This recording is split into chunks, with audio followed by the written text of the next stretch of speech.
Primeiro, apresentar para vocês um pouco de nós, que é a coletivo Que Você Quer Dizer, da nossa proposta, rapidinho.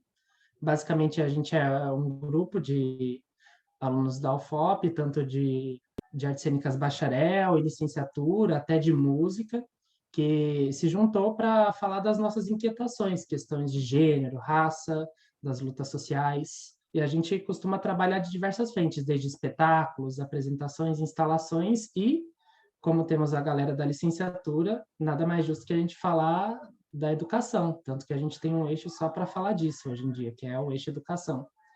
E nessa proposta, a gente buscou trazer agora, está trazendo nessas lives, o nosso projeto Vamos Prosear Amor, para a gente criar esses espaços de debates voltados para a educação. A gente teve uma live semana passada sobre ludicidade e educação, com a Milena, que está aqui de novo com a gente, e ao longo desses meses aí, a gente vai ter todo sábado às 8 uma livezinha diferente, assim, com um tema diferente. E hoje a gente está com um tema de educação inclusiva, e para isso a gente trouxe essas pessoas maravilhosas. Temos aqui Isadora Matricard, Lucas Rodrigues e Milena Souza, que são colegas nossos de curso, que eu admiro muito.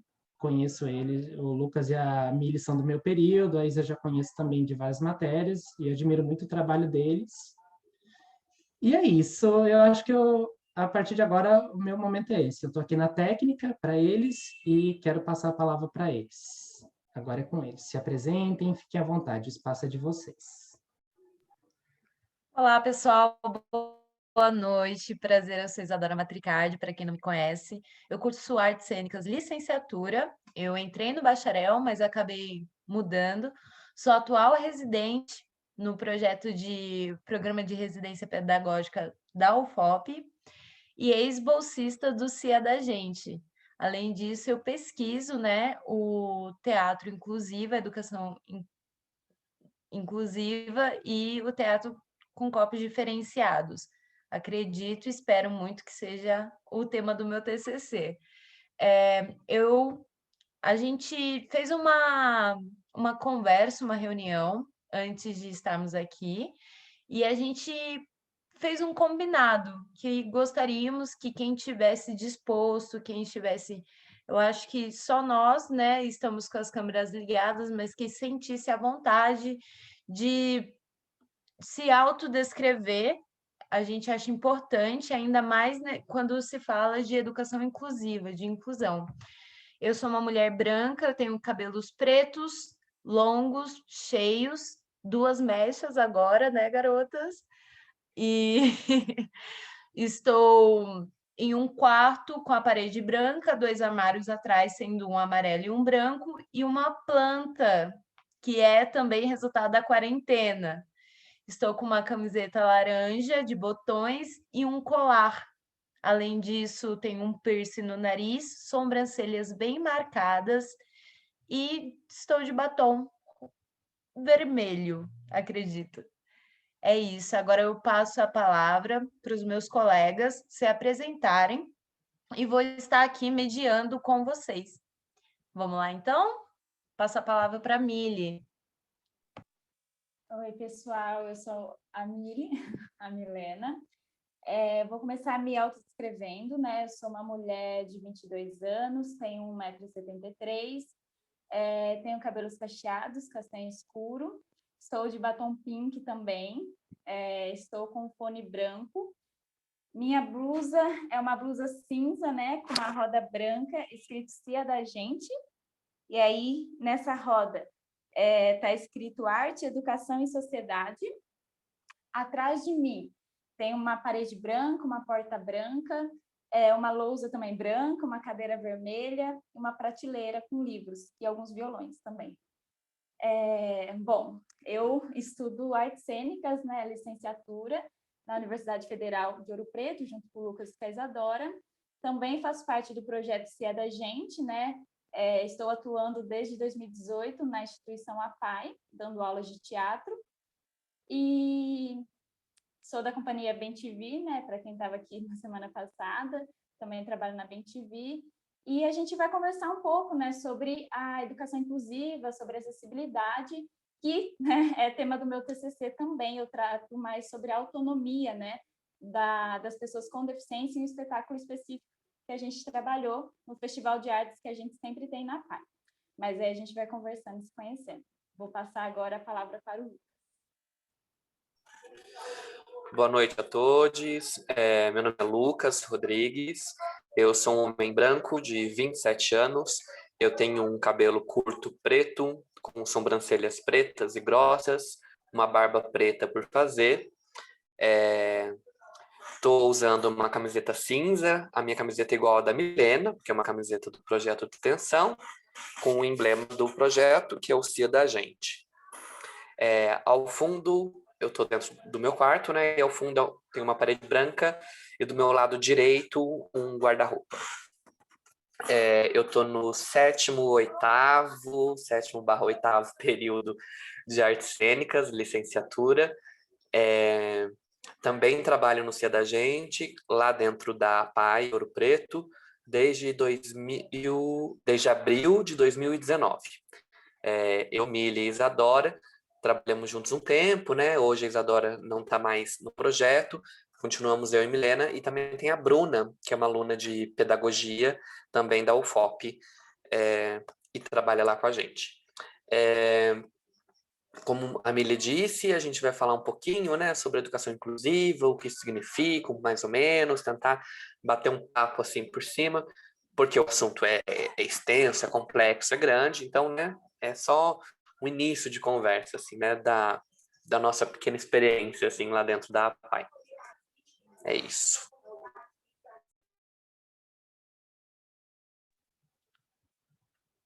Se alguém quiser se apresentar, fique à vontade também. Aproveitando aí, esperar ver se alguém se manifesta.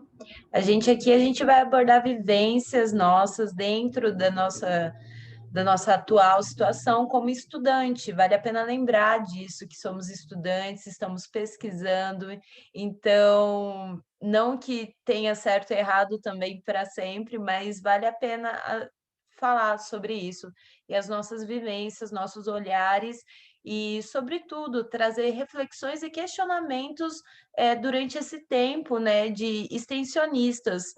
Acho que vale a pena. Alguém gostaria de se apresentar? Gente, esse exercício de autodescrição, ele é muito legal, vale a pena, viu? A gente tem trabalhado isso nas reuniões online agora, né? Acho que é um recurso de acessibilidade para as pessoas cegas ou deficientes visuais, auxilia ela a conseguir criar uma imagem de vocês, né? Nossa, assim. E sem contar também que aproxima a gente nessa conversa, porque é isso que a gente quer propor também, é uma conversa entre a gente e todos aqui, todos que estão aqui, e quem estiver disponível, quem também não quiser, a gente super entende, mas é uma forma de aproximar corpos que estão tão distantes, em lugares diferentes.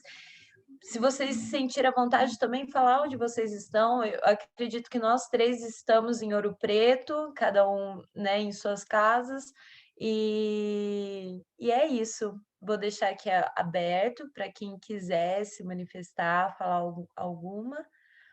A proposta é cada um se autodescrever, se descrever, se apresentar. Então, você se apresenta, você se descreve como é fisicamente, o espaço onde você está, para a pessoa, né, tentar construir a imagem de você, certo?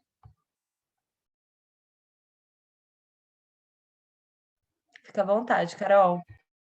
Vou falar então. Boa noite, gente. Eu sou a Carol Garcia, eu sou estudante da UFOP também, do curso de Artes Cênicas. Me descrever é muito difícil, assim, é um exercício bem provocador, mas eu sou uma mulher, tenho cabelos médios, não sei se essa é a proposta, mas tô falando aí. É isso? Então tá. Tenho cabelos médios, meio castanho escuro, uso óculos, tenho altura mediana. Eu tô morando em Ouro Preto agora, então eu tô sentada na minha cama, uma cama de casal, e eu tô num lugar que tem uma janela no fundo, mas o enquadramento da minha câmera, como eu tô pelo celular, então tá focando só minha câmera até o meu busto. Então eu tô usando uma blusa jeans e um vestido e tô de fones de ouvido e eu acho que é isso. Ah, eu tô usando óculos. Arrasou, Carol. Gente, é isso mesmo, sabe? É difícil mesmo, porque a gente não está acostumado a fazer isso. O Lucas sabe o quanto eu demorei, assim, eu gaguejava, eu ficava, ai, o que eu falo? Mas é isso, é a prática mesmo que a gente vai entendendo como é importante a gente se autodescrever, e até para se conhecer, né? Mas é isso, vamos lá.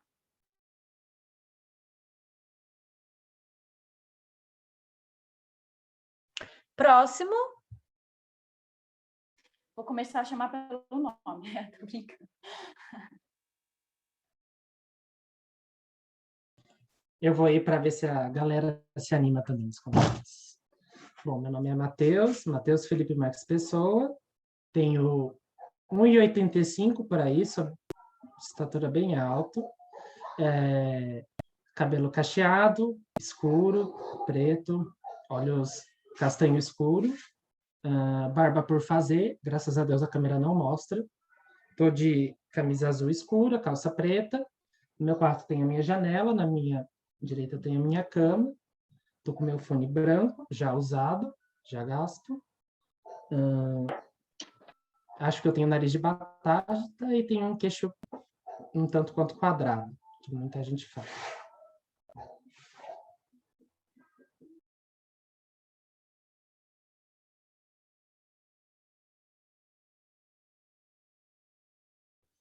Deixa eu ir agora, vamos lá.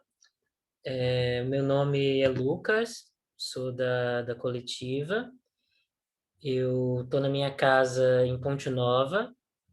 Eu tenho 1,70 m, tenho o cabelo cacheado, crespo, castanho, mas com a mecha enorme loira que agora que eu arrumei na quarentena.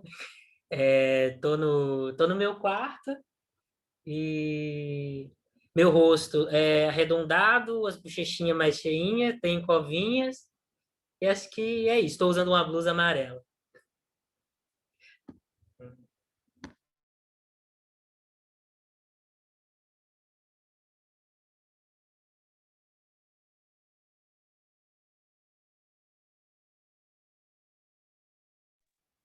Será que mais alguém quer se autodescrever?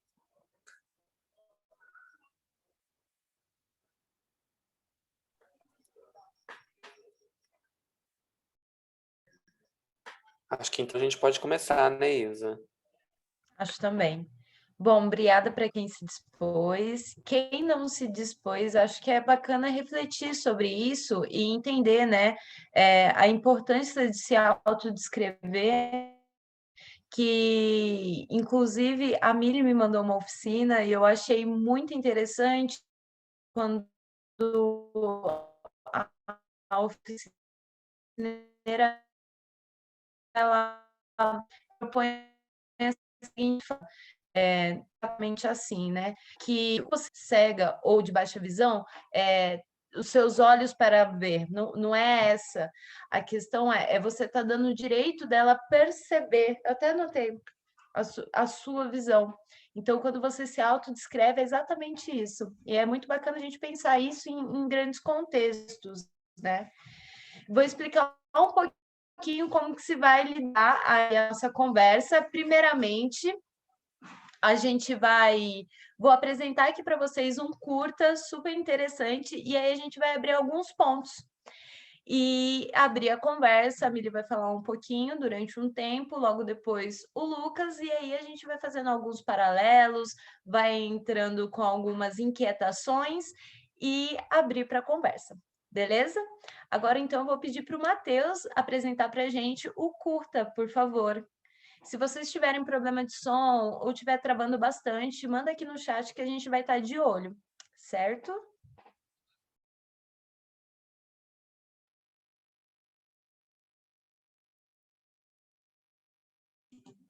Vou dar play. Aí vocês fazem um joinha se estiver rolando, tá? Tá aparecendo? Ok, tá aparecendo. O som tá ok também.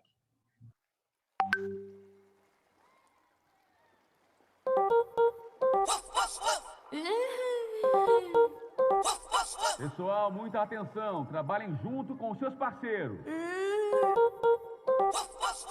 Ô, Renê. Renê. Vira pra cá. Você vai ter um novo parceiro. Tá atrasado, Marcos. Eu sei, é que eu fiquei sem celular e... Oh, eu alcanço eles. Tá tranquilo, eu só vou pegar a canoa lá. Peraí. Hoje você vai com a Renê. A menina que não... Ô, Matheus, Ela adora... só tá aparecendo pra gente a legenda, não tá aparecendo o vídeo. Tá, Ou é só peraí, pra vou- mim? Abre o mic aí. Tá pra... Não, tá certo. Pra mim só aparece legenda também, não aparece a imagem do curta. Estranho. Apareceu? Não. Será que eles entenderam que a gente tá usando o streaming deles, garotos? Porque como tá numa plataforma online de streaming, talvez eles não permitam. Eu não sei se é isso. Porque para mim eu tô vendo aqui, pessoalmente. Que loucura! Deixa eu achar. Isso aí é o sistema, tá me entendendo? Chocada. É que a gente viu hoje, durante a nossa reunião, a gente viu pelo Meet e eu consegui mostrar para o pessoal. Poxa, que chateação. Mas tudo bem. Bota aí no meio, só para ver mesmo. Eu imaginei isso, só que como eu consegui que o pessoal visse, realmente... Não tá aparecendo, né? Não. Ó, soltei. É só o áudio mesmo e a legenda. Tô indignada. Mas tudo bem, eu posso explicar. Isso, eu ia falar isso, Isa. Uhum. Você Vamos seguindo. falar sobre o Vou curta. parar a transmissão. Bom, pessoal, esse, na verdade, eu gostaria muito que vocês vissem, mas quando vocês tiverem a oportunidade de verem, eu pesquisei bastante no YouTube, acho que não tem nada. Se tiver pelo menos o trailer, né, verdade, para vocês terem uma noção do que ele se refere, mas esse curta é um curta da Pixar que chama Fitas, e ele fala sobre a primeira personagem autista da Disney. E ele mostra uma situação onde acontece uma... Estou até buscando aqui, ver se a gente acha aqui alguma coisa. Mas eu acho que eu consigo mostrar apenas um...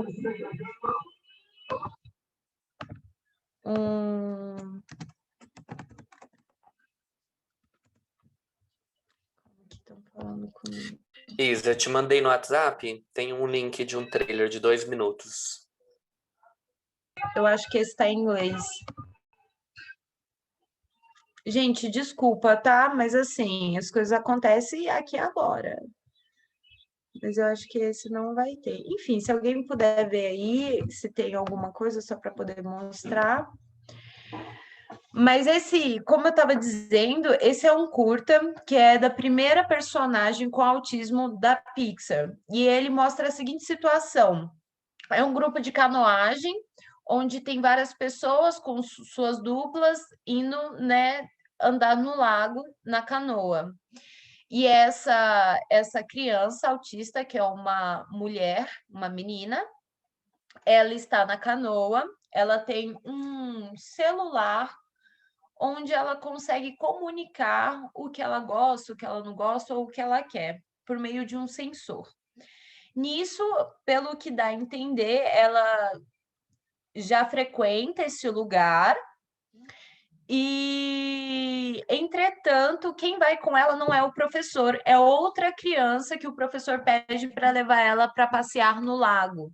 E durante esse passeio acontece uma série de coisas, principalmente ela quer ir até um lugar onde é no lago, mas que tem algumas plantas e ela tenta comunicar isso, e desde o começo o menino ele não sabe como comunicar com ela, ele tenta conversar com ela, ele acha ela estranha, diferente, no caso, pela forma com que ela se comunica, pela forma com que ela se mostra pelo corpo, né, corporeamente.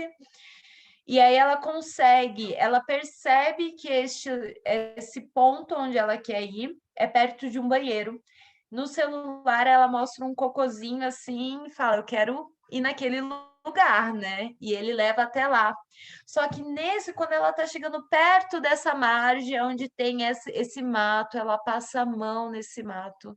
E o tempo ele corre de outra maneira para ela.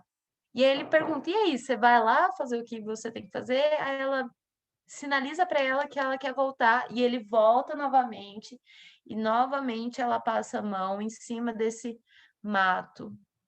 E aí, novamente, ela faz que ela quer voltar, e novamente o tempo ocorre de outra maneira. Na hora que ele percebe o que ela realmente gostaria, que é sentir esse mato, ver esse mato, ele fecha os olhinhos e tenta fazer. Só que logo ela quer ir embora, e aí ele, então tá, para onde a gente vai? E novamente ela sinaliza, esse barulhinho que vocês viram do começo, né? Sinaliza na tela. E aí ele fala: olha, eu tive uma ideia, eu sei onde esse barulho vai ser muito legal. E leva ela num túnel. Entretanto, chegando lá, na verdade, ela gosta, ela faz o barulho, ela sente aquela experiência, só que com o passar do tempo, assim, um tempo curto, ela começa a sentir de outra forma aquele barulho, que começa a ter aquela sobrecarga, né, de experiências, de barulho, de visão também, porque a água tá de alguma forma sobrepondo no túnel. E ela fica nervosa, ela quer sair, aí quase que eles batem em outra canoa e eles acabam caindo na margem logo depois do túnel. E lá eles ficam por um tempo. Ela se esconde debaixo dessa canoa, ela se sente mal, ela faz barulhos com que mostra, né, a insegurança dela, o medo dela, e ele olhando: o que eu faço? Você não me ajuda, eu não estou entendendo, quer saber? Eu vou esperar alguém vir aqui e ajudar a gente. Isso, o celular dela cai na água. E lá eles ficam, dá a entender que eles ficam a tarde inteira, até que chega um momento que ele senta no lado dela, ele pega o matinho e fala: olha, quando você quiser, tenta falar comigo, tenta sinalizar para mim. E deixa o matinho do lado da mão dela. Nisso, eu acho que ela dá a entender, né, pelo menos para mim, que ela sente uma segurança maior por conta daquela experiência boa que ela teve anteriormente, né? Ela pega esse matinho, ela sente, ela respira, ela levanta, ela sente do lado dele e faz o barulho do celular, que é round round, e o outro barulho é rock rock. Aí ele fala rock rock. E aí ele entende, fala: você tá preparada? Vamos? E aí eles saem. Eles entram na canoa e saem. Vocês entenderam? Acho que eu expliquei bem até, né? Acho que é isso. Bom, os 3 pontos que eu gostaria de começar para abordar e aí abrir para a fala dos nossos convidados são acessibilidade. Deixa eu pegar minha cola aqui, né, garotos? Acessibilidade, escuta e inclusão. Acessibilidade, quando a gente está falando de acessibilidade, é também uma acessibilidade tecnológica. Como que a gente faz ferramentas que possibilitem uma comunicação, uma ligação maior para as pessoas com deficiência, com espectro, ou pessoas sem deficiência mesmo, estarem naqueles lugares, que é uma coisa que a gente vai abordar aqui. Escuta, como nós temos, e quando eu falo nós, é uma sociedade no geral, não é eu, não é a Milena, não é o Lucas, é nós todos, assim, todos. E isso inclui o sistema educacional, o sistema econômico, estrutural, todas as diretrizes, tá bom? A escuta, estar disposto a ouvir, a entender, a sentir. Às vezes a gente fala muito pelo outro, inclusive, era uma coisa que a gente ia pontuar no início. Nós estamos falando de educação inclusiva, de corpos diferenciados, pessoas com deficiência, o espectro, mas nós três não somos pessoas com deficiência. Então, vale aí a reflexão também, né? Mas somos pesquisadores, estamos atuando, entendendo, pesquisando, e por isso estamos aqui agora. Mas temos que questionar esses lugares. Então, essa escuta, você estar disposto a ouvir, a entender, que é uma coisa muito bem pontuada, eu acho que nesse curta, se vocês tiverem a oportunidade de ver, acho que vale super a pena. E, por fim, a inclusão, né? Falar de acessibilidade, de escuta, falar de inclusão. Não transformar o mundo, mas fazer um mundo possível. Um mundo, fazer este mundo. Agora eu abro, então, a fala para a Mili, e depois a gente vai trocando uma ideia aí, gente. Qualquer dúvida, qualquer coisa, é só mandar o nome, a dúvida aqui no chat, beleza? Isa, só vou pedir para você, eu não estou conseguindo ver o chat, qualquer coisa você me dá um toque. E também a questão do tempo, tá? Porque às vezes a pessoa não tem noção aqui, passa um pouquinho. Então, vamos lá, eu vou falar, né, sobre esses 3 pontos que a Isa trouxe. Eu não vou falar tanto da minha experiência, o Lucas vai falar mais da experiência, né, enquanto no CIA, mas eu vou falar mais sobre as definições e tudo mais. Primeira coisa, deficiência. O que é deficiência? Eu trouxe algumas definições, né, assim, pela biomedicina... Oi? Desculpa te cortar, mas você quer que o Matheus coloca a apresentação? O que você acha? O que você gostar. Ficou melhor para você. Matheus, uma dúvida, assim, se você colocar a apresentação, a minha câmera sai, minha câmera fica, como que é? Eu creio que não sai, assim. Tá, eu posso então colocar aqui, a gente colocar. testa rapidinho aqui, ó. 2 minutinhos. Mas faz o que é melhor para você, o que Tá você bom. se sentir mais segura. Eu vou ver aqui. Vamos ver. Vai diminuir, mas não tem problema, eu acho. Assim. Eu acho. Só aumenta um pouquinho ela. Modo apresentação. Tá aparecendo? Tá aparecendo. Aí, só colocar como apresentação. Tá. Ai, meu Deus. Tá...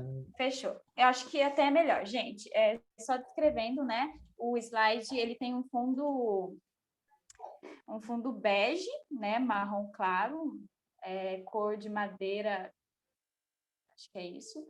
E tem no meio desse quadrado, né? Que é o formato do slide, tem um quadrado branco, escrito dentro desse quadrado, está escrito educação inclusiva e acessibilidade. E nas bordas, né, desse quadrado branco tem 2 faixas pretas, tá? Pode passar, Matheus, por favor. Essa é a parte que a gente ia discutir sobre o vídeo, né? Mas pode passar. Bom, então, vamos lá, deficiência. Na questão, quando a gente pensa deficiência, né, para medicina, para biologia, biomedicina, a deficiência intelectual ela é dada pelos níveis cognitivos, né, abaixo da idade cronológica. Então, vai lá, eles têm um nível cognitivo, né, na idade tal, e aquilo é considerado como regular, como normal, ok? Normal. Estou colocando entre aspas normal, porque, né, várias questões com essa palavra. A deficiência sensorial já é aquela deficiência em que a pessoa tem baixa visão ou é cega, ou a pessoa é surda, né? Deficiência sensorial, que relacionada à visão e à audição. A deficiência física já é impedimento físico, né? Não é relacionado ao cognitivo, ao intelecto. Mas, gente, para além disso, tá? Agora é só para entender realmente como que é dada essa deficiência no âmbito, né, da biomedicina ali. Mas, para além, né, saindo um pouco disso, o que é deficiência? Deficiência, e eu uso muito como referência o livro O que é Deficiência, da Débora Diniz, que é um livro que foi indicado para mim por uma pessoa com deficiência, que eu sigo, né? E a partir daí eu conheci esse livro. E aí a deficiência nada mais é do que modos diferentes de vida, nada mais é do que um estilo diferente de viver. Então, quando a gente passa a observar a deficiência como um estilo diferente de viver, a gente já sai daquela caixinha, né, fechada, que a gente imaginava que era deficiência, para algo mais amplo, né? E aí ela coloca que a normalidade, né? Lembra que eu falei normal entre aspas? A normalidade, ela é uma concepção estética, né? É um juízo de valor que você, que eu, que Lucas, que Isadora, que a gente faz sobre os corpos. Então, nada mais é do que isso. Eu gosto muito de pensar nessa definição de deficiência como sendo uma existência, né, uma forma de existir entre muitas possibilidades que a gente tem nesse mundo. Então, né, mais como um estilo de vida mesmo. Pode passar, Matheus, por favor. Aí a gente entra no âmbito, né, sobre acessibilidade. A gente vai fazendo um caminho entre deficiência e acessibilidade, tá bom? Eu quero que vocês coloquem no chat, e aí a Isadora vai me falando também, ou se alguém quiser abrir o microfone também para falar, tá tranquilo, pode falar também. O que é acessibilidade para vocês? E aí, né, pensando o que vocês entendem ou entendiam antes de ver essa definição aí, que eu não deveria ter colocado no mesmo slide, o que é acessibilidade? Vou dar uma olhada no chat. Só para... Pode voltar um slide, Matheus? Por favor. Isso, só para sair da definição.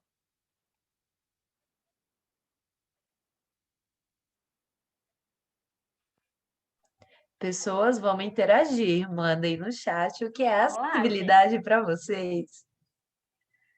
Acessibilidade, para mim, é...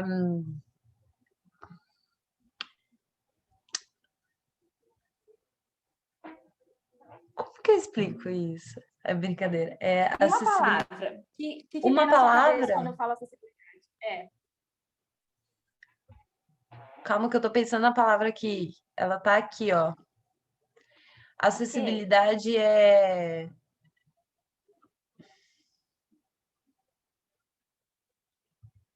Vamos o Lucas lá, tá galera. pensando. A Isadora, Lucas, Garcia, Lucas Lacerda. Vou ver todo mundo que tá aqui, ó. Vou falar os nomes aqui.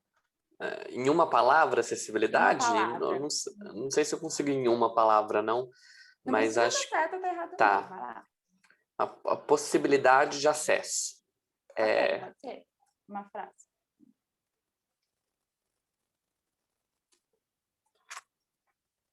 Beleza? Oportunizar.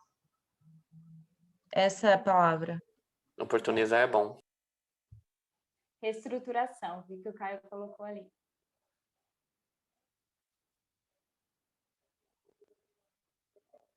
Às vezes também a gente cai num lugar, não sei se é a questão, também pode ser que as pessoas só não queiram mandar também, mas é de que a gente nunca parou para pensar o que aquilo significa. Acho que tem isso também, que a gente fala acessibilidade. A gente mesmo, né? Diversas vezes a gente se pega falando de acessibilidade, de inclusão, enquanto a gente não consegue definir em uma palavra, porque a gente não pensa no que é aquilo em sua essência. Uhum. Mas é exatamente isso. É isso mesmo, assim. É difícil, né? A gente definir uma coisa que a gente não tinha parado para pensar, ou qualquer... ou até mesmo a gente não sabe sobre isso. Mas pode passar. Se vocês quiserem, né, no meio disso, colocando, tornar possível que todos, independente de sua condição, consigam alcançar seu objetivo. Não consigo ler o resto. Consiga alcançar esse objetivo. Não sei resumir em uma palavra. Pode. Muito obrigada, viu? Pode colocar em frases também, gente. Quando a gente fala em acessibilidade, quando a gente vai pesquisar sobre acessibilidade, geralmente aparece o quê? Acessibilidade para pessoas com deficiência. Assim, sempre pensando acessibilidade para pessoas com espectro autista, a acessibilidade para pessoas com doença mental, com transtornos, com distúrbios, Enfim, é acessibilidade para um grupo específico. E quando a gente pega realmente aqui que acessibilidade significa, é tornar algo acessível. É o que é acessível para todos nós, o que é atingível, né? Que tem um acesso fácil ali. Então, gente, pensando nisso, todo mundo precisa de acessibilidade. Não é só pessoas com deficiência que precisam de acessibilidade. Eu preciso de acessibilidade para estar aqui falando com vocês neste momento. Eu preciso que eu tenha um celular com uma câmera, acesso ao som, acesso à imagem, para eu conseguir transmitir isso. Então, vou dar um exemplo aqui, que até a Gislana, que é uma pessoa com deficiência, ela tem deficiência visual, ela trouxe esse exemplo e exemplifica, né, o quão importante é a gente pensar a acessibilidade como uma forma total, né, para todas as pessoas. Você se imagina agora você indo num teatro e aí você é uma pessoa baixa. E aí na frente de você tem uma fileira de cadeiras, né? E todas as pessoas que sentam nessa fileira de cadeiras são pessoas altas. E você não pode sair dali, tipo, não tem onde você ir, você precisa ficar ali. Aquele espetáculo, aquele espaço está acessível para você? Você está conseguindo ver o espetáculo teatral? Não. Então, aquilo não é acessível. Então, quando a gente pensa acessibilidade, é para além da deficiência. E, para além disso, a gente torna a pensar acessibilidade nas questões das legendas, da audiodescrição, da Libras e tudo mais. E sem pensar que existem também várias outras formas, né, de deficiências visuais, deficiências auditivas, enfim, deficiências que, às vezes, uma audiodescrição não vai conseguir, né, possibilitar esse acesso. Ou talvez uma intérprete de Libras não vai conseguir, né, oportunizar esse acesso. Então, é só para a gente pensar mesmo, né, nessa questão da acessibilidade dessa palavra. Hoje eu estava dando uma oficina sobre brincadeiras de folclore e uma das participantes era uma pessoa com deficiência visual. É uma pessoa com deficiência visual, desculpa. E aí ela falou assim que ela é professora, só que ela é aposentada por invalidez. E isso dói tanto para ela, ser aposentada por invalidez, que ela coloca isso como... ela se sente como uma pessoa descartada da sociedade, como uma pessoa que não serve mais para aquilo, não serve mais para dar aula, não serve mais para estar naquele ambiente. E aí, só para a gente pensar mesmo, quando a gente fala o ser incapaz, o ser inválido, né? Às vezes a gente está habituado a falar isso, né? Habituado a falar sobre a invalidez, só que é inválido para quê? Para quem? Para o quê, né? Por que você é inválido ali? Por que você... para quem que você está sendo incapaz? Enfim, pode mudar o slide, é só provocação mesmo, gente. Por favor, Matt. Aí a gente pensa que existem dois modelos de ver a deficiência e, com isso, também de pensar a acessibilidade. Esses dois modelos eu estudei muito através desse livro, que é a Deficiência, que é o modelo médico, né, que é o que eu já trouxe. Esse modelo médico, ele vai lidar muito com a deficiência na questão individual, na questão familiar. Por exemplo, você tem uma deficiência e esse é um problema seu e de sua família, não é um problema social, entende?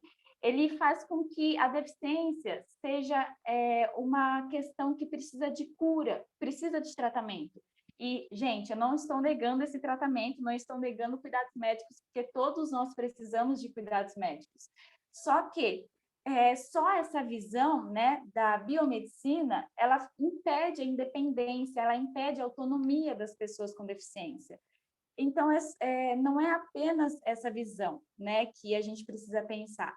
Aí vem o modelo social. O modelo social já pensa a deficiência como uma experiência da desigualdade que se manifesta em uma sociedade que, né, está pouco sensível a viver com a diversidade, pouco sensível aos estilos de vidas diferentes, né, diferentes do seu. Então, percebe como a gente tira a questão da deficiência do modelo individual, familiar, e a gente leva para o modelo social, né?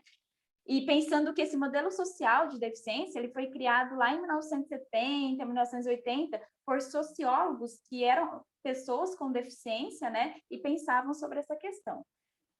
Pode mudar, mestre, por favor.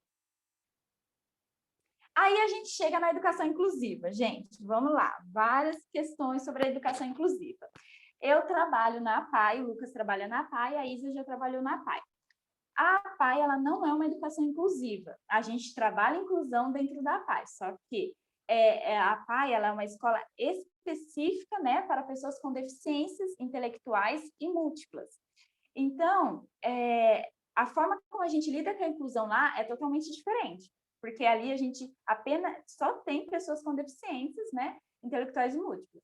E isso é uma forma diferente de lidar numa escola, né, regular, né, que vai ter lá pessoas sem deficiências e pessoas com deficiência.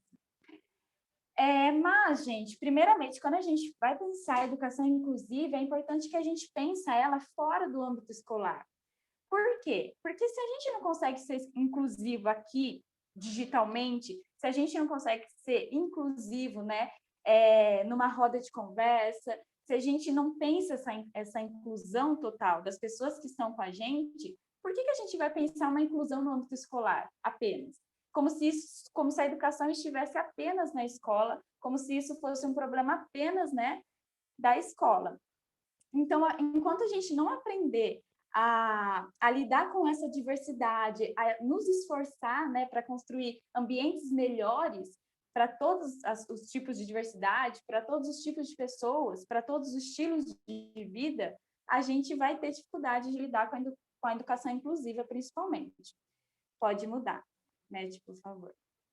E aí eu trago umas questões, acredito que o Lucas vai trazer outras questões da educação inclusiva, mas duas dessas questões que eu trago é pensando primeiro na formação das profissionais. Gente, nós, né, que estamos terminando a graduação de licenciatura em teatro, nós estamos vendo a educação inclusiva, né, educação específica, enfim, educação para pessoas com deficiência, a gente viu porque a gente trabalha na APAE, só que a gente não tem uma disciplina que fale sobre isso, apenas isso. Às vezes isso intercala em outras disciplinas. Então, se a gente não pensa em uma formação onde ali tem uma discussão sobre a inclusão, sobre a acessibilidade, tem uma discussão sobre como que as professoras, os professores, né, vão lidar com essas situações diferentes em sala de aula, numa escola regular ou numa APAE, por exemplo, como que a gente cobra isso, né, de uma pessoa que está ali, mas não teve uma formação para lidar com isso? Só que precisa pensar agora nessa formação. Só dando lá dentro, né, a APAE, ela é uma federação das APAEs, né, do Brasil, e então ela vira e mexe está tendo cursos ali para educação especial, para educação inclusiva, enfim, isso é bem legal para pensar na especialização, né, dessas pessoas que são profissionais, e eu falo não só profissionais dentro da APAE, profissionais de todas as áreas, em todos os ramos, assim. A segunda coisa é que se intercala, né, com essa questão da formação dos profissionais é o apoio organizacional e estrutural. Por quê? Porque se a gente não pensa numa estrutura que agrega as pessoas, e eu falo todos os estilos de pessoas, né, que vão frequentar aquele determinado local, a gente já tem um impedimento aí. E se a gente não pensa nessa organização, a gente tem outro impedimento, né? Eu penso na organização total disso mesmo. Porque, enfim, na nossa experiência que a gente teve na APAE, a gente pode perceber, obviamente, nós estamos, que a Isadora disse, nós somos pessoas sem deficiência, estamos pesquisando, somos estudantes, mas a gente pode perceber, até mesmo conversando com os profissionais e discutindo sobre isso, que alguns estudantes da APAE, gente, eles, estando em uma sala de aula, como a gente tem a sala de aula hoje, né, 2021, isso causaria muitas questões que, né, muito provavelmente não ajudaria ele ou ela, a pessoa. Então, é importante a gente ter essa organização de também pensar na pessoa, o que vai ajudar aquela pessoa, né? Pode mudar, por favor. 10 minutos, tá? Tô acabando. E aí a gente vem na questão de que é importante a informação, sempre, o conhecimento, né? Da gente se informar, da gente conhecer. Por exemplo, quando a gente fala sobre capacitismo, o que é capacitismo? Sobre a marginalização desses corpos, né? Que são corpos que têm uma relação entre corpo e sociedade muito forte no quesito dessa experiência que nós, enquanto sociedade, pessoas sem deficiência, acaba proporcionando, né, para pessoas com deficiência. Então, é mais essa experiência do que um modelo médico do que é deficiência e tudo mais. Pode passar mais um, por favor. Eu li um livro que chama Holocausto Brasileiro, onde a Daniela Arbex, ela é jornalista, né, e ela vai contar o Holocausto Brasileiro, que foi uma situação, né, de um longo tempo que ocorreu no Hospício de Barbacena. Acredito que muitas pessoas já devem, né, ter contato com esse livro ou não, mas se não teve, é um livro extremamente importante assim, para pensar o Brasil. E uma dessas leituras, ela faz uma citação muito importante, porque a gente percebe que essa marginalização de corpos não aconteceu, né, obviamente, apenas para pessoas com deficiência, ou, enfim, aconteceu para pessoas que incomodavam, né, numa certa época, num certo lugar, incomodavam pessoas que tinham o poder de excluir essas pessoas. Então, eu vou ler essa citação, e essa citação é muito forte, e eu sempre me emociono muito, assim, inclusive eu trago ela no meu TCC, mas sobre uma outra discussão. A Daniela Bex, né, contando sobre as pessoas que estavam nesse hospício, né, nesse hospital psiquiátrico de Barbacena. Cerca de 70% não tinham diagnósticos de doença mental. Quando a gente pensa no hospício, a gente vai pensar na doença mental, né? Eram epiléticos, alcoolistas, homossexuais, prostitutas, gente que se rebelava, gente que se tornara incômoda para alguém com mais poder. Eram meninas grávidas, violentadas por seus patrões, eram esposas confinadas para que o marido pudesse morar com a amante, eram filhas de fazendeiras, as quais perderam a virgindade antes do casamento. Eram homens e mulheres que haviam extraviado seus documentos. Alguns eram apenas tímidos. Pelo menos 33 eram crianças. Essas pessoas estavam em um local, né, onde você trataria, entre aspas, a questão do transtorno, do distúrbio. Então, lá, obviamente, existiam pessoas com deficiências também, pessoas sem deficiências e tudo isso, assim. E como que é horrível a gente pensar nessa questão, né? Enfim, pode passar, por favor. Quando a gente fala de capacitismo, que também tem a ver com a deficiência, que também tem a ver com a questão da acessibilidade, capacitismo nada mais é, né, do que uma discriminação, preconceito social contra as pessoas com deficiência. Algumas ideias capacitistas que nós temos, eu tenho, e assim, é muito bom a gente conversar sobre isso para a gente perceber o que a gente faz, né, o que a gente ainda continua fazendo, que é, por exemplo, a gente comparar o que as pessoas com deficiência faz, que para a gente é habitual. Por exemplo, nossa, eu não imaginava que você conseguiria fazer isso, né? Eu não imaginava que você daria conta de fazer isso. A gente coloca muito pessoas com deficiência numa situação de heróis e heroínas, muitas vezes, mas para além da pena que a gente sente, é também uma questão de inspiração. Nossa, ele está conseguindo dar conta da vida dele, entende? É tão difícil essa vida. Então, isso é uma situação capacitista. Por quê? Porque a gente está comparando uma coisa que nós, pessoas, pessoa sem deficiência, faço habitualmente com, né? Por que seria diferente para uma pessoa com deficiência, né? E, além de tudo, a gente pensa nisso como inocência, né? As pessoas com deficiência, assim, a gente junta tudo num grupo, assim, e pensa, são todos inocentes. Eu estava vendo um vídeo no qual um médico falava sobre isso, ele estava explicando a deficiência intelectual, e ele falava, são pessoas que, assim, não vai conseguir ter o mesmo nível, né, que as pessoas sem deficiência não vai conseguir, eles são inocentes. E, na real, não, sabe? Eu e Isadora já passamos por situações, por sermos mulheres, assim, de assédio na PAI. e também outras questões que não faz a pessoa ser ou não inocente. Enfim, pode passar mais um, por favor. E assim, gente, eu gosto muito da gente trazer o que a gente faz, né? Porque a gente traz tantas discussões e questões, e aí? E a partir de agora, o que a gente pode fazer, né? Porque o que eu estou fazendo de errado eu já sei, como que a gente pode melhorar a nossa forma, né?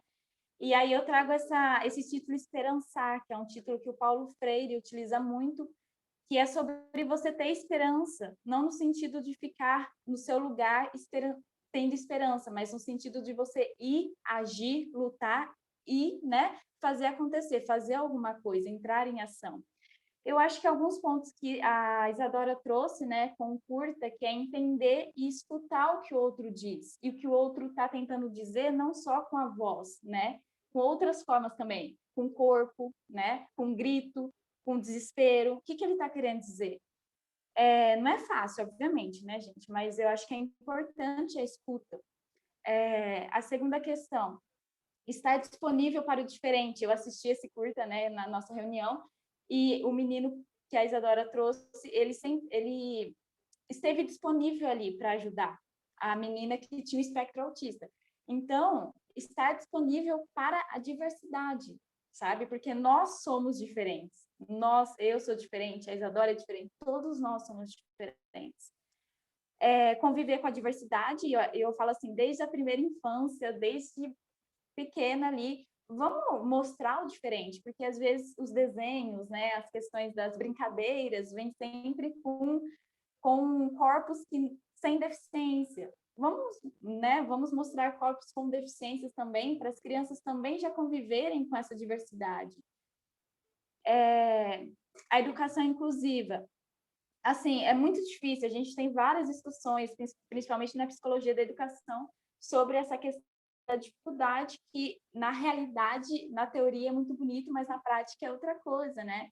Mas eu acho que é muito sobre a gente enfrentar o que a gente está, né, tentando mudar ali, sobre a gente lutar, sobre a gente resistir e, principalmente, sobre a gente estudar e conhecer como que a gente pode, nós profissionais da área, podemos...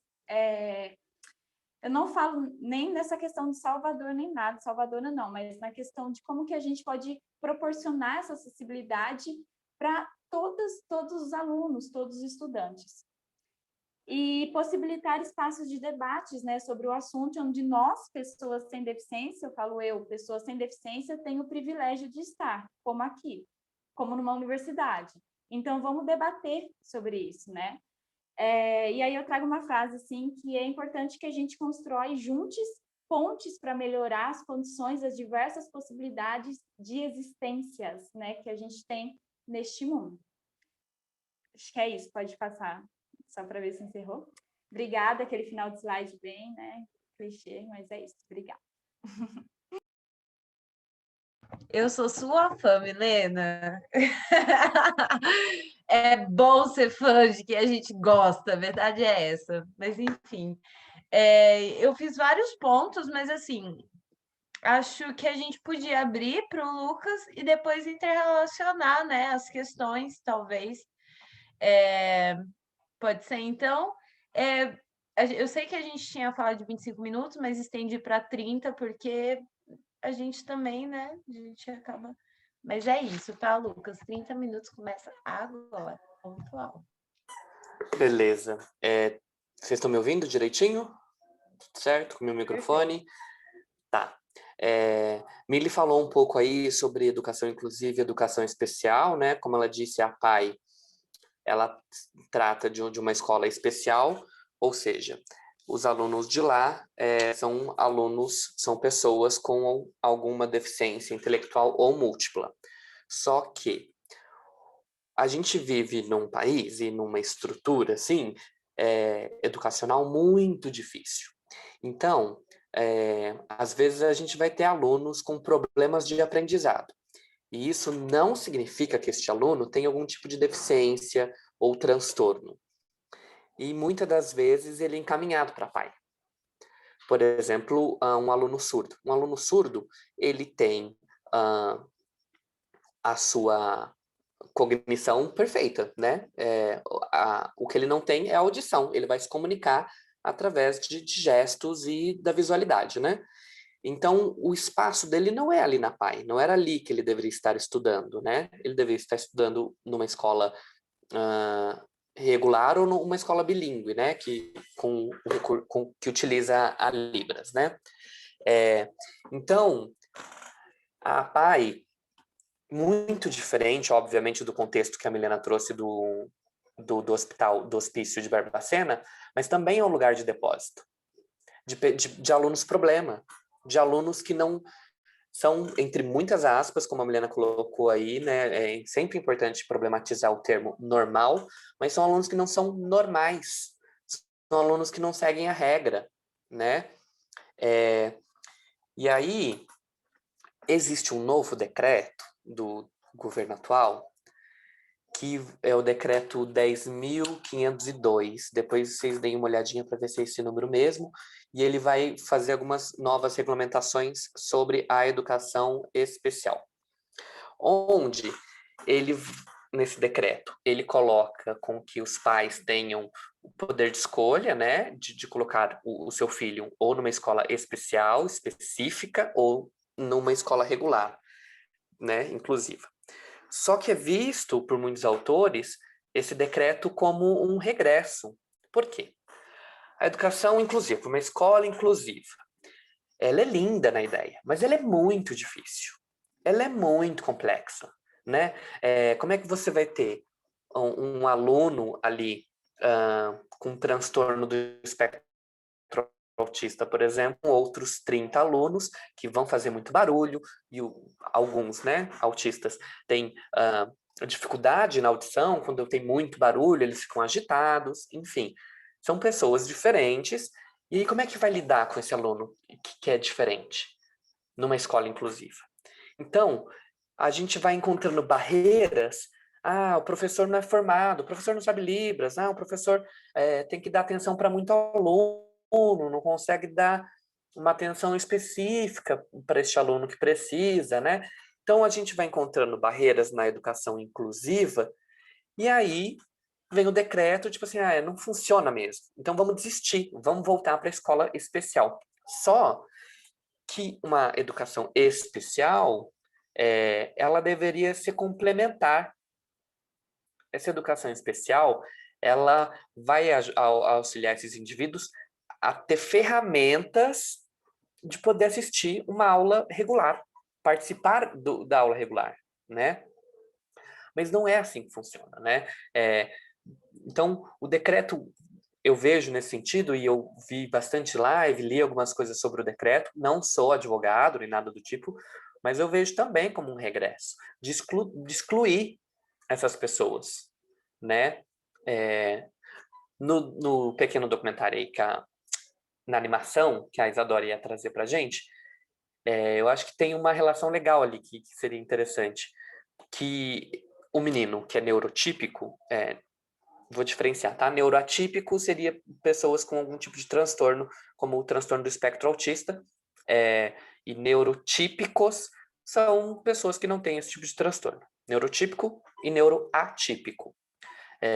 Então, esse menino neurotípico, na convivência com essa menina que era autista, ele vai aprender com ela. Nessa relação de diferença, de diversidade, não só ela aprende com ele, porque ela, lidando com pessoas que são diferentes, esses desafios vão fazer ela se desenvolver mais, e esse menino, esse aluno que ajudou ela ali na canoa, que estava com ela, ele também vai aprender sobre diferença, sobre diversidade, sobre paciência, sobre o outro. Então, de novo, o decreto é um regresso para mim, e por mais difícil que seja, por mais complexo que seja, eu acho que a gente tem que bater na tecla do inclusivo. Colocar, sim, alunos com deficiência, alunos sem deficiência na mesma sala de aula, com o mesmo professor. Mas para isso, a gente precisa formar professor, a gente precisa, sim, ter uma equipe médica, né, de fisioterapeuta, uma equipe de psicólogos, a gente precisa preparar a escola para receber esses alunos. É óbvio que vão ter momentos específicos, óbvio que vão ter atividades, às vezes, específicas para alguns alunos. Mas a inclusão não está falando só de pessoas com deficiência. A inclusão, como a Mili citou, está falando de diversidade, de pessoas que são diferentes umas das outras, né? Uma pessoa que sabe que vai bem em matemática, mas vai muito mal em português. Essa pessoa também precisa de uma atenção especial, uma atenção específica. Então, eu acho, de novo, mesmo sendo muito lindo e distante, eu acho que a gente ainda precisa batalhar e lutar por uma educação inclusiva como um todo, de ver as dificuldades, mas também as habilidades, né, de cada aluno em específico, tratar eles de forma não igual, mas igualitária, né, porque são pessoas diferentes, então não tem como tratar igual, mas de forma igualitária. Então, né, só tentando linkar aí o que a Mili disse sobre educação inclusiva e educação especial. E aí, na minha formação, como a Milena também disse, a gente não teve nenhuma disciplina específica sobre educação especial ou sobre educação inclusiva, mas o projeto de extensão do CIA da gente oportunizou a gente a tentar, a pesquisar, a experimentar com os alunos lá na PAI. E lá a gente trabalha com teatro, com atividades artísticas, musicais, e a gente sempre faz um espetáculo no fim do ano, e alguns jogos de teatro. E aí, como é que eu ia levar os jogos que eu aprendia na graduação para aqueles alunos? Eu precisava adaptar, eu precisava repensar esses jogos. Mas como é que eu vou fazer isso? Como é que eu vou acessibilizar esses jogos, né? E foi no teste, foi na tentativa e erro, foi na paciência, né? Foi ouvindo as professoras mais velhas e ouvindo os alunos. Eu acho que isso é um ponto, assim, a gente tem que ouvir eles, assim, dar atenção ao que eles querem. Por quê? Porque se tratando de acessibilidade, por exemplo, para uma pessoa que é surda. Acessibilidade, pessoa surda, Libras. Mas nem todo surdo sabe Libras. Então, a acessibilidade não está exclusivamente nos recursos, na Libras, na autodescrição, audiodescrição para pessoas cegas, no braille, não está na rampa. Isso aí são recursos de acessibilidade. Eu acho que a acessibilidade, citando a Gislana, que é uma parceira nossa, ela fala de acessibilidade atitudinal, de uma atitude nossa, como pessoas neurotípicas, pessoas sem deficiência, de fazer aquele aluno participar das atividades. Então, por exemplo, tinha uma atividade lá onde os alunos tinham que desenhar no chão, um aluno deitava no chão, aí os outros riscavam a forma do corpo deles no chão, aí iam dar um nome para esse desenho no chão, iam vestir esse desenho no chão, iam criar uma história, iam criar um personagem, uma história para esse desenho no chão. E aí tem uma das alunas, a Diva, é uma pessoa surda, e aí, eu não sei Libras, Milena não sabe, nem a Isa, mas eu sei algumas coisas em Libras, eu sei o alfabeto. E ela também sabe fazer leitura labial. Então, quando a gente estava explicando a atividade, eu olhava para a Diva. Eu fazia ela me olhar. E olhava para ela. Atividade é assim. Explicava, falando um pouco mais devagar, e ela fazia assim, ia fazendo assim. Você está entendendo? Ela, tô entendendo. Aí, sei lá, eu sei nome, por exemplo, em Libras. Aí eu fazia assim. Apontava para o desenho. Qual é o nome? Qual é? Aí ela fez o nome dela na primeira vez. Ela fez Diva, né? Diva. Aí eu, não é o seu nome. É o nome do desenho, né? Aí ela, e aí ela fez o nome do desenho. E assim, hoje eu estou estudando Libras e pretendo muito poder falar fluentemente Libras. Mas eu não sei Libras ainda. Mas é por causa disso que eu vou excluir essa aluna? Que eu não tenho esse recurso de acessibilidade? Não, eu vou encontrar outras formas, outras maneiras e métodos de acessar os alunos. Então, sim, é por tentativa e erro. acho que a acessibilidade não é um caminho único, a educação não funciona assim, né? As pessoas pensam diferentes, eu acho que a gente constrói metodologias e elas não são únicas e elas encaixam em todos os momentos, não é assim. A gente vai testando, a gente vai perguntando para eles, tentando compreender como eles entendem ou o que eu preciso fazer para que eles entendam o jogo.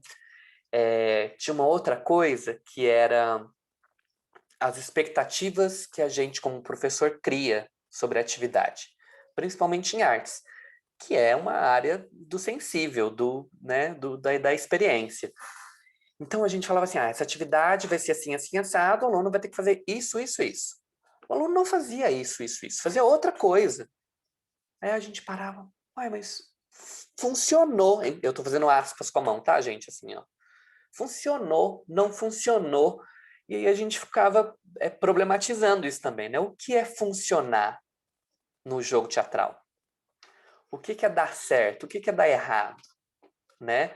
Então a gente foi desconstruindo as nossas expectativas e se abrindo para que aquelas atividades tomassem os seus caminhos próprios, assim, né? É claro que, né, no jogo teatral, nas atividades que a gente propunha, tem regras, tem tempo, tem uma dinâmica, né? A gente tentava organizar dessa maneira.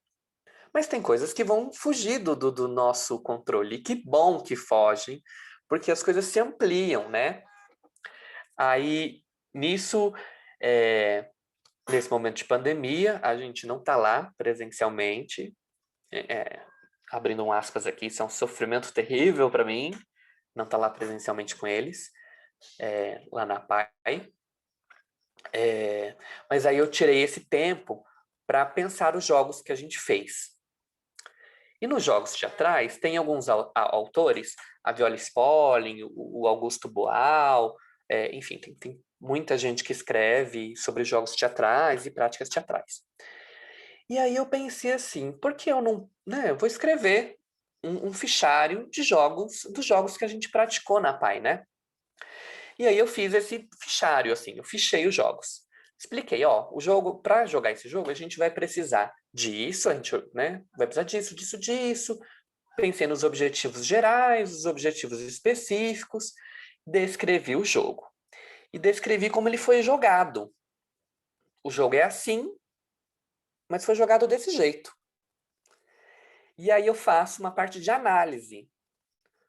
Por exemplo, olha, isso não funcionou. Era uma floresta de sons, o jogo, por exemplo. Então, o aluno andava no meio das pessoas e não, de olho fechado, e ele não podia bater no colega, de olho fechado. Como é que ele ia se guiar? Pelo som. Então, os amigos batiam, faziam barulho, aí o aluno escutava, então aqui tem alguém. Então, se afastava e tentava achar outro caminho. Mas aí, temos um aluno surdo. Como é que a gente vai jogar com esse aluno? E aí, William, como é que a gente faz? Você escuta? Aí ele, escuto, mas tem que ser agudo. Então, assim, ele é deficiente auditivo, ele não é completamente surdo, ele tem uma porcentagem de audição. Então, se os alunos fizessem barulhos, sons agudos, ele ia conseguir identificar.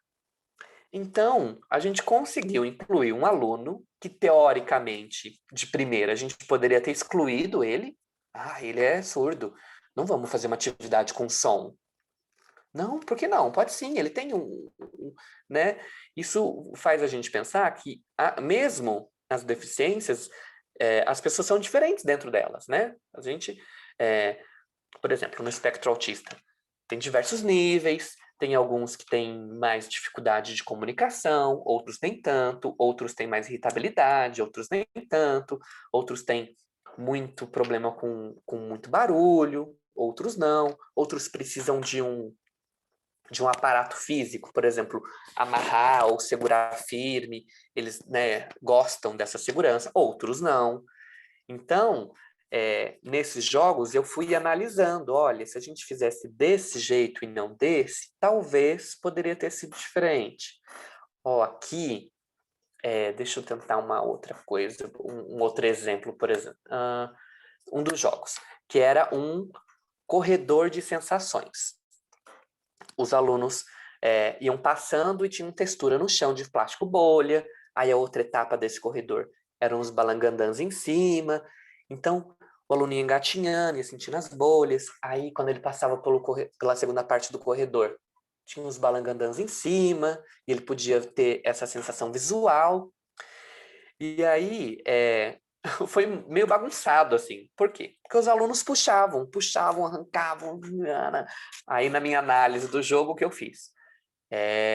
Era necessário que a gente tivesse se planejado melhor, a gente deveria ter mais apoio para segurar os balangandãs mais longe das crianças. Talvez a gente deveria ter feito mais balangandãs para crianças poder puxar mesmo, né?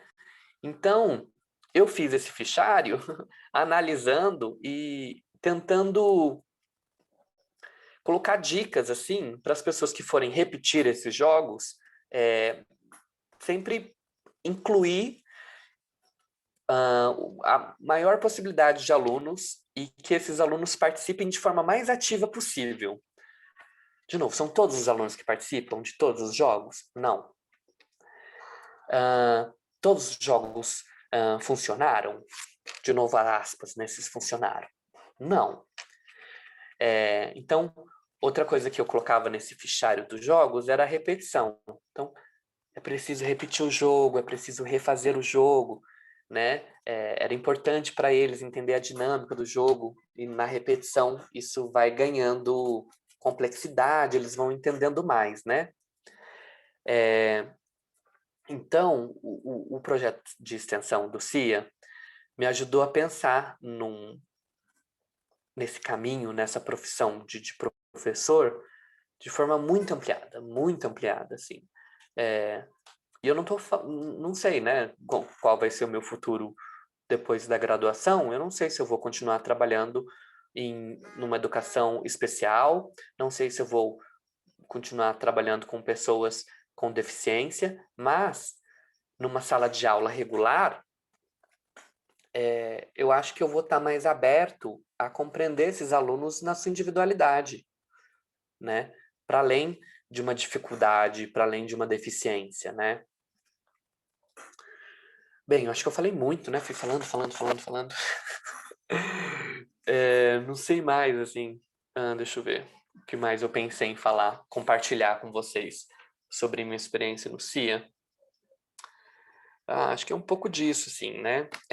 E acho muito legal pensar nessa acessibilidade atitudinal, né? Que eu acho que tem a intenção de incluir. Você não precisa falar Libras. Você não precisa saber todos os métodos da audiodescrição, mas eu acho que a gente tem que pesquisar, a gente tem que ler, a gente tem que ficar atento para se formar, não só com esses recursos de acessibilidade, mas de ouvir e de ter paciência, de ver que as pessoas são diferentes. E de novo, né? Diferentes não de deficiência, diferentes porque somos pessoas diferentes. E a PAI me deu essa possibilidade, né? Essa oportunidade de trabalhar, de pesquisar, de estudar. Acho que é isso. Falei muito, né? Não. Se quiser, dá para falar mais. Eu tenho mais tempo? Você tem mais 10 minutos. Tenho mais 10 minutos? Mas se Tá, você estiver tranquilo, também não. Acho que eu vou achar um outro jogo para eu ler. Eu tenho um jogo para falar, Lucas. Se você me der Fala. essa oportunidade. Não, óbvio. Por favor, fala aí. A gente um dia tava jogando um jogo que é campo minado. Ficavam dois Tipo grupos batalha de um naval, lado. não é? Tipo batalha Tipo assim, são dois grupos, um fica em cada ponto, né? Ponto A e ponto B. O objetivo do grupo A é chegar no ponto B e o objetivo do ponto B é chegar ao ponto A. Nisso, eles iam trocando, cada rodada ia sendo um aluno, né? E tinha uns quadrados no chão. Alguns quadrados tinham bomba que nós tínhamos pré-definidos e nós sabíamos onde tinha a bomba ou não. Se um aluno pisasse na bomba, ele teria que voltar. Então, eles regrediam tudo o caminho que eles fizeram. E aí, tristeza, né? Só que tinha um aluno que toda vez que ele pisava na bomba, ele comemorava de um jeito. Bomba! Ele, bomba! Yeah! Gente, depois, quando você iniciou essa conversa sobre esses jogos, foi a primeira coisa que me veio na cabeça, porque pra gente é bomba, tristeza, pô, tem que voltar tudo, tem que fazer tudo de novo, tal. Mas não, o Lindolfo, para ele, aquilo era vitória. E a gente não está falando, né? Era um adulto, é um homem adulto, Lindolfo. Então, ele comemorando aquilo, rindo e tal. A galera, tipo assim, não, Lindolfo, não é isso. E ele, uhul! Saía confetes dele. E é exatamente sobre isso. Por que não? Por que não? Sabe? Adaptar esse jogo, se for dessa forma que a gente. Por que não o objetivo seja pisar na bomba? Se a figura dessa bomba é uma coisa boa, por que? Exato, ele ressignificou o jogo, né? A ideia era passar pelo caminho sem pisar em bomba, mas aí toda vez que ele pisava era uma festa. Então, assim, ressignificou o jogo, né? O jogo virou outra coisa. Eu lembro que nesse mesmo jogo, a gente sabe onde tinha as bombas? Porque a gente tinha um papel. Então, assim, ó, nesse quadrado número 2 da linha tal tem uma bomba. Então, a gente tinha uma referência, né? E um dos alunos, muito esperto, ficou olhando, assim, de rabicho atrás, a Milena que estava com esse papel, e ele ficava tentando olhar e decorar para passar pelo caminho sem a bomba, né? E aí eu coloquei até no meu relatório de estágio na época, assim, né? Então, ou seja, esse aluno que, no caso, ele tem paralisia cerebral, né? Então, ele tem uma grande dificuldade motora, assim, né? E aí, acho que a gente cria uns estereótipos, né? Esse aluno é inocente, esse aluno é bobo, esse aluno, coitado, coitadinho. Coitadinho? Imagina, ele é esperto, ele é sagaz, entende? Ele foi lá olhar o gabarito das bombas, decorou, ele trapaceou. E aí eu acho que eu, né, criava esses preconceitos, né? Por que não? Uma pessoa com deficiência não pode trapacear no jogo? Pode sim, né? Ele foi sagaz, esperto, ligeiro, né? Teve essa malícia, né? Então, é legal ver como os alunos ultrapassam o que a gente espera deles, o que a gente pré-espera deles, né? Acho que é isso, acho que eu encerrei mesmo. Foi ainda bem, Isadora, que você lembrou desse jogo. É muito bom, muito bom. Boas lembranças, nossa. Se você encerrou, eu tenho uma série de coisas para a gente conversar aqui, Lucas. Então, bora lá. Tem pergunta no chat? Tem o quê? Por enquanto, não. Na verdade, o Matheus, ele fez uma perguntinha aqui. Você fechou numa estrutura tipo Spolin mesmo? Mais ou menos. Ó, eu vou ler um deles aqui, ó. Eu fiz assim. Coloquei o nome do jogo, coloquei um objetivo geral de cada jogo, coloquei alguns objetivos específicos, aí coloquei preparando a atividade. Porque isso era uma questão, a gente tinha que preparar muito bem as atividades. Por quê? Porque na APAE a gente trabalhava com todo o turno. Então, assim, a gente ia lá pela manhã e trabalhava com todo mundo que estudava pela manhã. Ou seja, o primeiro, segundo, terceiro, quarto, quinto, sexto, sétimo, ou seja, 50 crianças. Então, a gente tinha que estar alinhado, planejado com o jogo, né? Aí coloquei essa preparação da atividade. Aí depois eu coloquei jogando, que era como a gente planejou que ia jogar, e a outra estrutura é a análise depois que a gente jogou. Essa foi a estrutura. Não sei se da Spolin é desse jeito. Mas é meio que isso, assim, né? No fichário dela, né? É bem parecido mesmo. Tem uma mesma adaptação, assim, que eu sinto... A gente fala rapidinho, que eu sinto que foi, tipo, por necessidade, sabe? Tipo, para você analisar aquele contexto e relatar aquilo, mas segue a mesma vibe, assim, só que acho que tá bem adequado a esse contexto. Gostei bastante. É. Eu acho que, assim, no da Spolin, ele é mais concreto, né? Ele é mais objetivo, assim. Tem lugares a se chegar mais claros. No meu, não, né? Pela questão de estar experimentando e o que deu... De novo, gente, entre aspas, o que deu certo e o que deu errado, né? Acho que ele é mais aberto nesse sentido, assim. Mas Entendi. é na mesma estrutura do da Spolin, sim, né? Uhum. Bom, gente, eu fiz alguns apontamentos aqui para a gente trazer, baseado na fala da Mili e do Lucas. E o primeiro ponto que eu acho essencial da gente falar é sobre a questão política e a saúde mental e a educação, que a Mili trouxe na sua fala, falando do Holocausto de Barbacena, né? O Holocausto brasileiro. E a gente tem uma questão que, enquanto estava rolando, né, o Holocausto, era ditadura militar, e inclusive muitas pessoas eram mandadas para lá, se eu não estou enganada.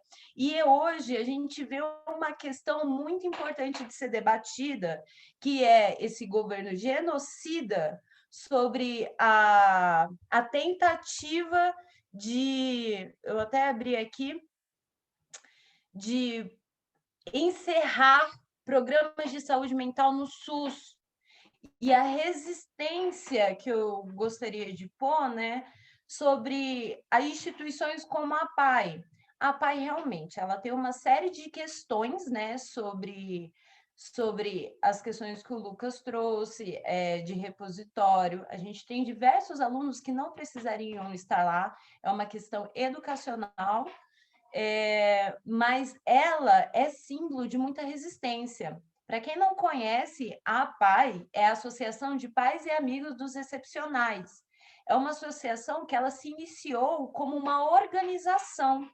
Então, eu acho legal a gente ressaltar esses pontos da questão política, o quanto em sistemas ditatoriais, assim, já é difícil, né, lidando aí com uma democracia quase não é perfeita, mas, né, em dias comuns de democracia, diremos assim, como essas instituições, elas estão a todo tempo resistindo. A APAE, ela foi uma organização interna, e como a Mili mesmo pontuou, a APAE, ela tem um sistema interno dela de capacitação, porque ela sabe que nenhum professor que está... Nenhum é muita coisa, né? Eu sei, mas assim, que em sua grande maioria, os profissionais eles não estão aptos a lidar com aqueles corpos, com aquelas especificidades, com aquelas pessoas, né? Então, acho que aí a gente tem uma reflexão sobre momento político e a questão de resistência sobre lugares de saúde mental e sobre a educação inclusiva. Não sei se Eu, vocês... é, Pode eu falar. queria falar uma coisa assim, né? Quando eu falo da PAI, sim, ela tem seus problemas, né? Às vezes alunos estão lá dentro sem precisar necessariamente, né? Eles poderiam estar colocados numa escola regular, mas não é assim, né? Talvez numa escola regular que não tem estrutura para receber esse aluno, que bom que ele está na PAI, porque lá tem, né? Porque lá as professoras vão se dedicar mais especificamente. Então, assim, ficar entre não aprender nada e tá na PAI, óbvio. E, como Isadora disse, a PAI é um lugar de resistência. A PAI, além de uma escola regular da educação especial, é uma instituição onde vai ter psicólogo, fisioterapeuta, vai ter ali uma equipe médica, Alinhada, né? junto com a equipe pedagógica. E tem uma coisa que não deveria ser do campo da educação, mas a gente vive no país que vive, que então a PAI se obriga, e que bom, né, que ela faz, uma questão de assistência social. Então, estão lá nesse momento, né, arrecadando alimentos, fazendo cesta básica para mandar para essas crianças. É obrigação da PAI, do sistema da educação, fornecer alimento? Não, era fornecer educação. Mas a gente vive nesse país aqui. Então é isso que ela faz. Ela também vai atuar na saúde física, na saúde alimentar desse aluno, em questões sociais desse aluno. Não tem como ela separar essas coisas, né? O Estado não dá conta. Então, a PAI faz esse trabalho, que é de resistência, que é político, que é social e que também é educacional. Mili, quer... Não? Não, eu só ia falar que essa parte da assistência é da PAI mesmo, né? É um dos intuitos dela, quando ela nasce, assim, em 55 no Rio. O intuito é exatamente proporcionar essa educação cultural, esse apoio da medicina, né, de fisioterapia e tudo mais, e além da assistência. Só que o que o Lucas, né, traz, e o que a gente chegou a discutir também por conta dessa inquietação do Lucas, é que muitas vezes a gente lá, como, né, bolsistas para dar aula de teatro, no lugar da gente pensar uma aula de teatro, principalmente agora, eu acredito, na pandemia, né? No lugar da gente pensar uma aula de teatro, a gente está mais pensando em como a gente vai poder ajudar com a alimentação e tudo mais. Então, a gente meio que não é tirar o tempo, não, mas a gente tira a nossa função ali para fazer uma outra função que, né, são de outros profissionais que a gente vai parar para ver, mas uma pessoa que não come não vai fazer teatro, né, gente? Tipo assim. Então, obviamente que a gente vai olhar para essa questão da alimentação. Só que a PAI, ela tem muitos parceiros, né, assim, de instituições públicas, privadas. Então, na questão de doação, pelo menos a PAI de Ouro Preto, ela consegue segurar bastante alimentos e tudo mais que precisa de necessidade básica. Bacana. A gente também traça aí a questão, né, abordada por vocês dois sobre a questão das escolas específicas, especiais, as escolas inclusivas, e sobre a questão sobre o Lucas, né, pontuou, pegando referência também o Curta, sobre essa questão de lidar com as diferenças. E o professor como possibilitador ali. Eu acho que a gente tem que entender essa figura do possibilitador, porque, e agora eu vou fazer mais uma ponte, né? A questão da formação. Nas artes cênicas, licenciatura, então a gente está falando da licenciatura. A gente só tem o momento de falar sobre educação inclusiva quando a gente chega no último período e cursa seminários. E vai ter um dia de uma aula falando sobre seminários, se você não fez parte do CIA da gente, que eu acredito que é o único projeto dentro do DEAT que fala sobre, que trabalhe, né, sobre a educação inclusiva e tudo mais, para além de pessoas com deficiências. Então, a gente tem 2 parâmetros que a conta não baixa. Como que a gente forma um professor possibilitador de mudança, de transformação, se na formação própria dele, ele não teve esse experimento, ele não teve essa vivência, né? E aí, mais uma ponte, né? A necessidade de estar aberto porque realmente, se a gente for depender da nossa formação para tentar incluir alunos dentro da sala de aula, e eu não estou falando só de uma inclusão de corpos diferenciados, como pessoas com deficiências, na verdade, quando a gente fala de educação inclusiva, eu acho que vale a pena abrir aqui uma aba sobre corpos para alunos pretos, né? Alunos pretos, porque a nossa educação ela não é feito para o aluno preto, ele não é feito para o aluno pobre, ele é feito para uma determinada pessoa ali, a pessoa que está ali na frente, branquinha, etc., e de classe média. Gente, a nossa educação é uma educação baseada nisso. Se nós, aí eu falo uma afirmação minha que eu acredito, né? E aí eu gostaria de ouvir de vocês. Se a gente não se propõe como professor, a entender que a gente precisa, independente dessa formação, que infelizmente foi falha, ela deveria ter tido uma formação que falasse sobre, se a gente não se propõe a novas aberturas, a novas possibilidades de incluir, a gente nunca vai conseguir. Então, eu vejo que a todo momento a gente tem que estar na posição de questionar quem está ali, quem não está, e a tentativa de incluir, assim. Ficou claro o que eu falei? Eu falei muita coisa, não falei nada no final. Ficou sim.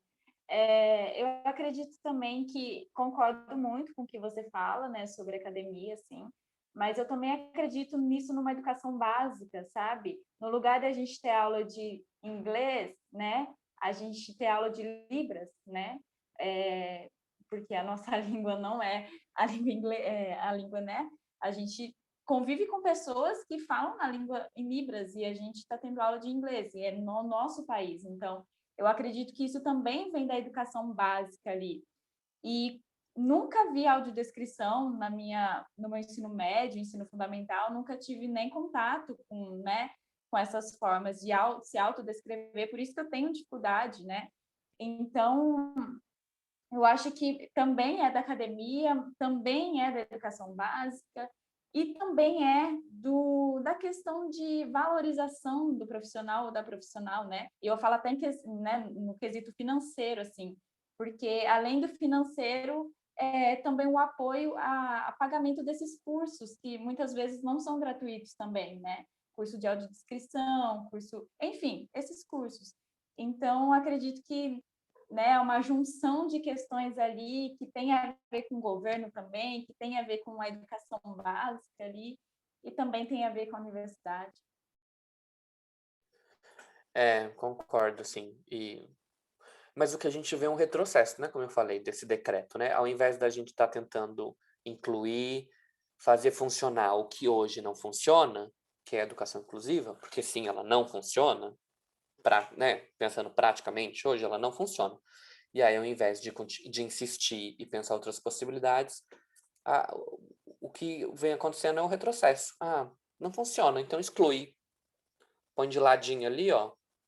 Põe numa outra escola, numa salinha, e dá uma atividade ali mais fácil, diferente para aquele aluno ali.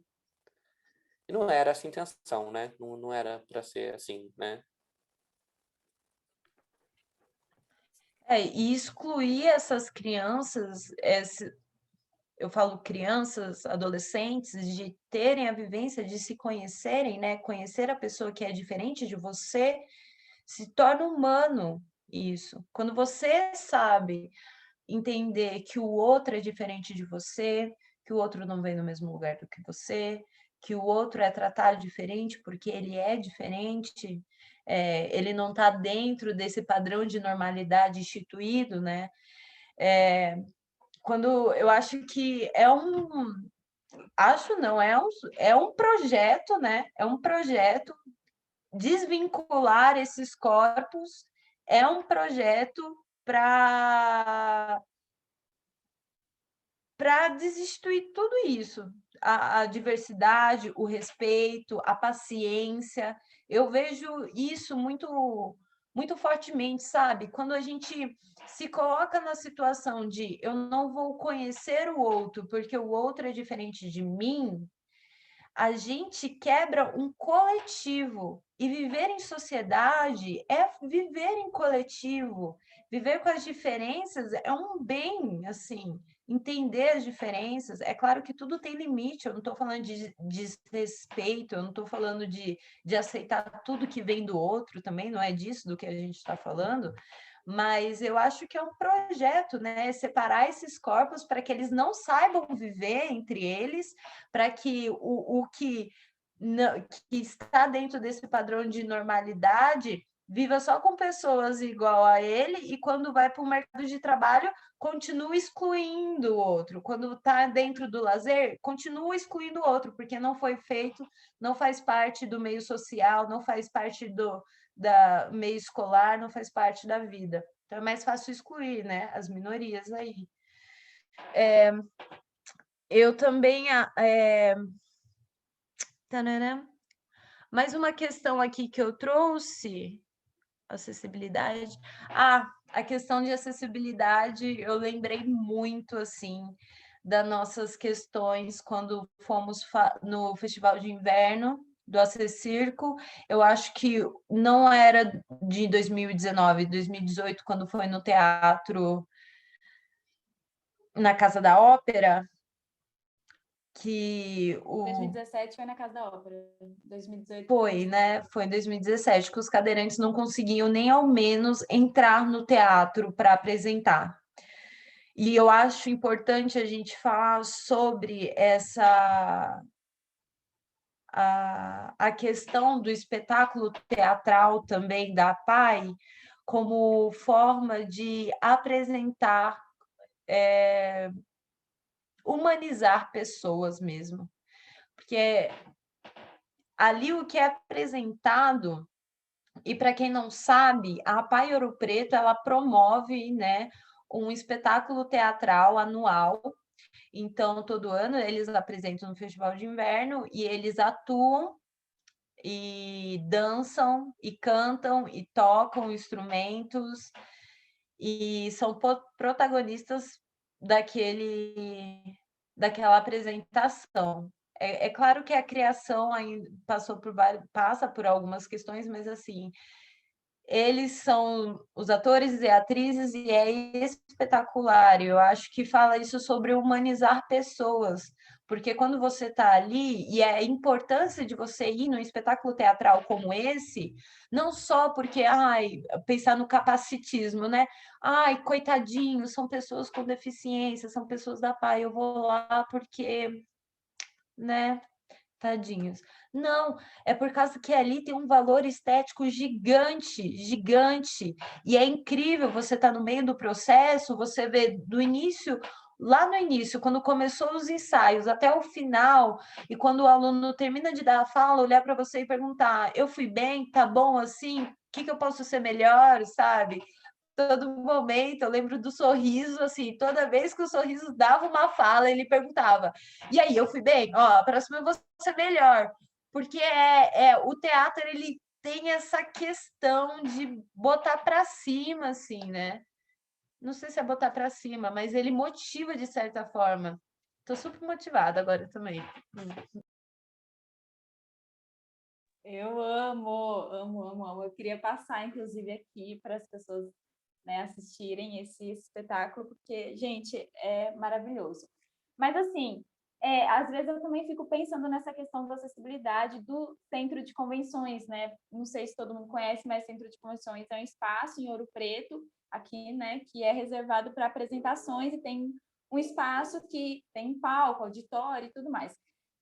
Mas até esse espaço, ele não tem uma acessibilidade bacana para, gente, para suportar 100, 120, 150 pessoas num palco. Pessoas com recursos, né, diferentes, pessoas que utilizam cadeiras de rodas para se locomover, pessoas que utilizam um apoio, né? Enfim, então até esse espaço, né, a Casa da Ópera é pior ainda, mas Ouro Preto em si, Ouro Preto, assim, as ladeiras de Ouro Preto, né, nossa, assim, é totalmente inacessível. Mas outra coisa que eu fico pensando sobre isso é que a gente apresenta esse espetáculo e é muito legal o processo, né, até dessa questão da autonomia que eu estou estudando e tudo mais, ou da falta da autonomia, enfim, é bem legal esse processo de ensaio. Só que no dia da apresentação, muitas pessoas vão assistir né, os filhos, ou até pessoas que não conhecem, as pessoas que estão dentro da PAI, vão assistir. E aí eu fiquei pensando que, às vezes, é o único contato que as pessoas têm com as pessoas com deficiência ali, sabe? E que, às vezes, as pessoas com deficiência, elas ficam muito na PAI, entende? E aí, quando elas vão para um espaço que não é a PAI, que é um centro de convenções, que é um palco, isso representa muito, né, ali em cima, além de toda a luta, toda a resistência, toda a voz, né, que foi muitas vezes silenciada, eu fico pensando no olhar desses espectadores para com esses corpos que eles não estão acostumados a conviver, sabe? Não sei.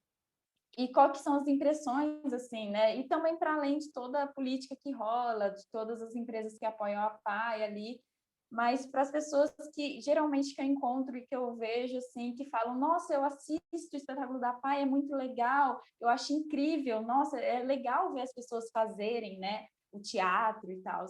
Só que, enfim, eu fico pensando que às vezes é o único contato que as pessoas têm, né, com pessoas com deficiência, por exemplo, vendo elas ali no teatro. E o resto do ano, né? Onde estão essas pessoas, como elas Exato. trabalham, como elas se relacionam, onde elas vão para se divertir, de lazer. Exatamente, Mili. Lucas, É. quer. Não, só falar que assim, o espetáculo da PAI é incrível ver aqueles alunos fora da PAI, em outro local. Num local, inclusive, onde eles são maquiados, colocam um figurino, uma roupa que não é deles, onde tem uma luz e tem gente sentada assistindo, ouvindo eles. Coloca essa pessoa com deficiência em outro local, no local de visibilidade, que é o palco, né? Eu lembro que tinha uma aluna, e aí ela estava fazendo a personagem, era a primeira vez que ela fazia uma personagem que tinha muitas falas, né, e tal, e ela nervosa, e aí ela falava assim, né? Aí eu falava, não, as pessoas precisam te ouvir, elas estão lá para te ver. E aí eu lembro que aos pouquinhos ela foi, né, assim, daqui ela foi. E aí ela até começou a conversar com a gente olhando no olho, coisa que ela não fazia antes. Olha, fala mais devagar para as pessoas entenderem, né? Como tinha uma dificuldade motora, né, de dicção. Ah, então tá, então fala mais devagar, nananã, mais alto, né? Olhar para frente, né, para eles me ouvirem. O, o espetáculo acho que possibilitou assim, possibilita mudanças grandes assim na vida desses alunos, né? De físicas, de postura, de voz, de sociabilidade, de visibilidade. Ah, isso aí, gente. Maravilhoso. Ai, que saudade da PAI. Meu Deus. Ai, gente, é isso, eu acho. A gente está aberto a perguntas, ninguém mandou nada aí, mas quem também quer falar alguma coisa, enfim, eu também coloquei aqui, caso vocês queiram ver o curto, eu sei que pelo Meet ele pega, né? Porque hoje a gente assistiu ele pelo Meet, dá para abrir uma sala rapidinho só para pôr ele, se vocês toparem. Mas é tudo também assim, eu sei que a gente já falou muito, já discutiu bastante e, enfim, aberto aí, abre o microfone e bota sua voz no mundo. Obrigado, Caio. Li a mensagem ali no chat. E obrigada pelo convite, pela oportunidade. Obrigadão. Porque, assim, eu não falo com a Milene nem com o Lucas depois que eu saí do CI, é muito difícil. Mentira. Então, foi um reencontro de, assim, anos, sabe? Anos mesmo. Mas obrigada pela oportunidade.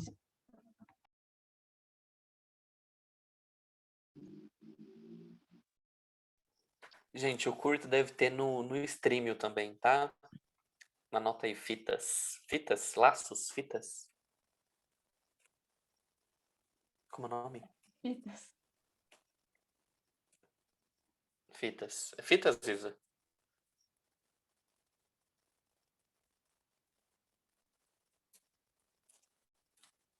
É fitas. E aí, gente, alguma pergunta, algum comentário? Gente, primeiro eu quero parabenizar a todos. Eu tive uma dificuldade muito grande. Estão conseguindo me ouvir direito? Então, eu tive uma dificuldade muito grande na minha vida, porque minha família toda era intérprete. Eu convivi com surdos. e eu não tinha a intenção de conviver com eles, assim, de conversar. Eu não tinha, eu era muito imatura. Até que um dia um me questionou de uma forma: eu não posso fazer nada para conversar com você. Você que tem recursos para conversar comigo. E isso foi um choque de realidade para mim muito grande. Então, eu já estava cursando a faculdade de fisioterapia, sou formada, e aí eu falei, não, realmente eu preciso, porque isso é minha obrigação, eles não podem arrumar uma forma de falar, eu que preciso aprender a usar as minhas mãos para me comunicar com eles. E isso foi um processo, assim, da minha vida que deu uma virada, assim. Hoje eu faço a faculdade de Letras Libras, licenciatura e bacharel. Formo em licenciatura agora e bacharel no final do ano. Mas é justamente essa questão, porque eu não sou surda, mas eu posso estar inserida nessa comunidade como uma forma de possibilitar a eles essa acessibilidade. Eu posso usar as minhas mãos e a minha voz para dar voz a alguém. E foi entrando nessa questão, que é a questão da fisioterapia, a questão de toda a deficiência física, porque o surdo, na verdade, ele não vê como uma deficiência. Não sei se vocês já viram isso, mas ele não se vê como deficiente. Tanto é que na época do Enem, em 2017, se não me engano, acho que foi, que caiu isso no Enem, foi muito polêmico, porque todo mundo na redação colocava deficiente, deficiente. Aí teve gente que veio informar, não é uma deficiência, é uma condição. Existe uma diferença nisso, de uma deficiência para uma condição. É apenas uma pessoa que não fala, mas é uma pessoa que consegue se comunicar. Entendeu? Então, é uma forma diferente, igual o inglês. Eu não sei, mas eles comunicam lá, então ele não é deficiente, entendeu? É quase a mesma coisa. No Brasil, se eu não me engano, tá? A gente tem 180 línguas, entre elas a maioria indígena, reconhecidas só duas, só o português e a Libras. O resto não é. E é uma falha nossa, né? Porque a gente tem o recurso para estudar isso e a gente prefere o inglês, o espanhol, essas questões. Então, essa questão de acessibilidade não é, a gente não tem essa condição, mas a gente pode fazer muito. E vocês mostraram isso de uma forma brilhante. Eu caí aqui por sorte, mas foi muito enriquecedor para mim. Muito obrigada a todos. Obrigado. Como eu estou no celular, eu não vi quem estava falando. Como é o seu nome? Acho que Jane. Jane. Jaine, Jaine. Você faz letras aonde? na Unicel. Eu E sou aí de é Montes um Claros. curso de... Tá, boto fé. E aí é um curso de letras com a habilitação em Libras. Isso, é porque a Libras, na verdade, há muito tempo ela não precisava que você tivesse uma graduação, só que você passasse por uma banca chamada CAS, certo? Só que agora tem a graduação, e isso, de uma certa forma, foi ruim, porque começou a extinguir o CAS, que é um órgão que recebe os surdos, entendeu? Eles capacitam esse surdo, porque, gente, é assustador o tanto de surdo que não sabe a própria língua. Eu falei até nos comentários, eles têm uma comunicação própria familiar, que eles arrumam uma forma de se comunicar na família, os gestos dele, enfim, que não é considerado sinais, porque tem uma diferença de gesto e sinal. Aí eles têm a comunicação deles. E aí, agora, foi regulamentado, tem a faculdade de Libras, pouquíssimas turmas que já formaram, acho que só no Brasil deve ter presencial umas 3. E aí, você que faz a Libras, agora você não precisa passar por essa banca para ser intérprete. Tanto o Estado, ele tem a obrigação de fornecer um intérprete para cada aluno no ensino regular. Só que, gente, não é uma tarefa fácil, porque te colocam lá, o professor está passando uma matéria, o aluno nem sabe o sinal daquilo, não sabe o que significa, então você entra todo num processo de readaptação e você precisa ensinar lá da base para ele, acaba que esse aluno fica prejudicado e é uma confusão. Por isso que precisa da capacitação desses professores, para eles conseguirem adaptar esse material desde a base.